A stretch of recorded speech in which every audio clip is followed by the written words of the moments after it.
Primeiro, eu acho que é importante eu demarcar uma coisa, né? Até para o pessoal que está aí em casa ouvindo a gente, né? Vendo a gente, né? Tudo que eu vou falar aqui é a partir da perspectiva do João, que leu a psicanálise, que experienciou a psicanálise de um jeito, né?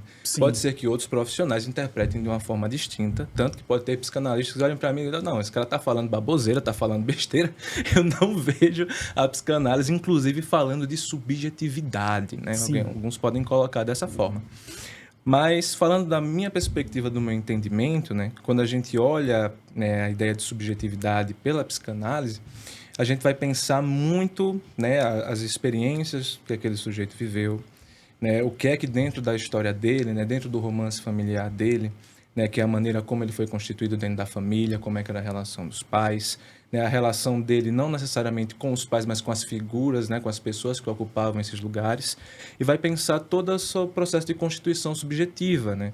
A galera talvez mais próxima da psicanálise lacaniana vai pensar na ideia de como se estruturou esse sujeito a partir das estruturas, né, a neurose, a psicose, a perversão, né? Mas tem esses outros processos, né? Ou seja, quando a gente vai falar de subjetividade em psicanálise, a gente vai estar pensando o lugar, primeiro, né, que o sujeito se enxerga no mundo, né, quais são as experiências dele, né, e o que é que a gente pode compreender e depreender, né, das relações que ele tece, de que maneira ele faz essas relações, né, que é uma coisa importante dentro da psicanálise, essa ideia de laço, né, ou seja, quais laços esse sujeito forma, né, com o mundo, né, com as outras pessoas e de que maneira ele faz isso, que talvez seja o mais interessante, né? Ou seja, de que maneira a gente se relaciona com o mundo, de que maneira a gente diz as coisas.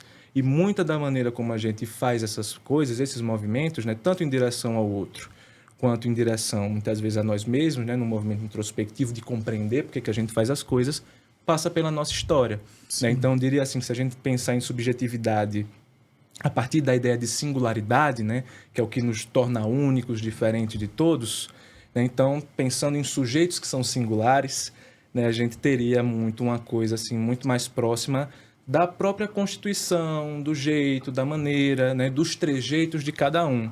Né? Acho que a gente poderia até usar um termo que talvez não se encaixe tão bem, né, dentro da psicanálise, que é a ideia de personalidade. Sim. Né? Então, cada um tem o seu jeito, o seu modo de agir.